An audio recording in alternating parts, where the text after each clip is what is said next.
বৈষম্য বিরোধী ছাত্র আন্দোলনের সরকার পতনের এক দফা দাবিতে ঢাকা চট্টগ্রাম মহাসড়কের কুমিল্লা অংশে ঢল নেমেছে শিক্ষার্থীদের।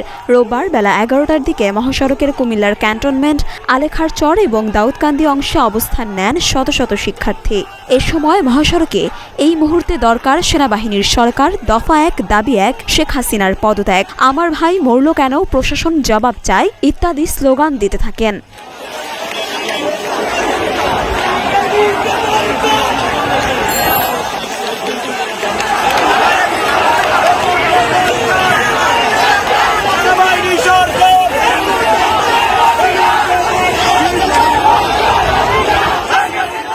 অপরদিকে মহাসড়কের দাউদকান্দির ইলিয়টগঞ্জ অংশ অবরোধ করেছে শিক্ষার্থীরা।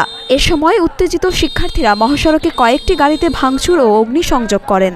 একই সময়ে কুমিল্লা সিলেট সড়কের কয়েকটি স্থানে অবস্থান নিয়েছেন শিক্ষার্থীরা। সড়কের দেবিদ্বার, কোম্পানিগঞ্জ এবং মুরাদনগর অংশে অবস্থান নিয়ে বিক্ষোভ করছে শিক্ষার্থীরা। ব্রাহ্মণপাড়া উপজেলা নির্বাহী কর্মকর্তার গাড়ি ভাঙচুর করা হয়েছে বলেও খবর পাওয়া গেছে।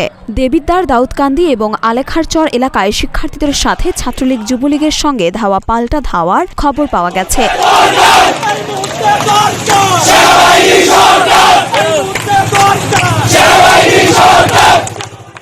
তবে হতাহতের বিষয়টি এখনো নিশ্চিত হওয়া যায়নি। মরিয়ম মিম, ঢাকা পোস্ট।